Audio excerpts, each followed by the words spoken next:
एक प्रियकर आणि एक प्रेयसी यांच्यातलं हे संभाषण आहे.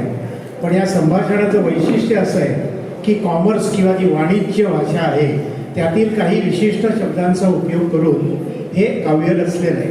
ते शब्द आपल्याला ओळखता आले तर आपल्याला आयटमची मजा जास्त येईल. एक प्रियकर प्रेयसीला म्हणतो की मी आहे ॲसेट आणि तू लायबिलिटी.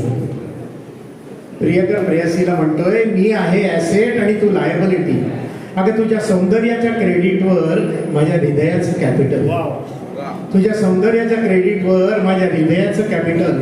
प्रेमपत्रांचं बिल मी ड्रॉ करतो तुझवर. नाही एकही त्यातले ॲक्सेप्ट केले साजवर. नाही एकही त्यातले ॲक्सेप्ट केले साजवर. माझं कॅपिटल बँडेप्सला करतो ट्रान्सफर. माझं कॅपिटल बँडेप्सला करतो ट्रान्सफर.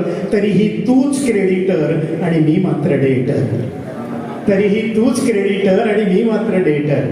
अगं तुझ्या मनाच्या रिझर्व्ह फंडमध्ये माझं नाव शिल्लक असू दे. तुझ्या मनाच्या रिझर्व्ह फंडमध्ये माझं नाव शिल्लक असू दे आणि तुझ्या नजरेचा करंट अकाउंट ओपनच असू दे. आणि तुझ्या नजरेचा करंट अकाउंट ओपनच असू दे. अगं हे माझं काव्य एवढंच आता कॅश इन हँड.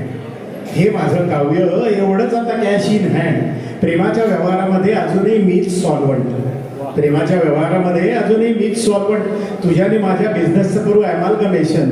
मग आपोआप जुळेल आपल्या प्रेमाचा ट्रायल बॅलन्स.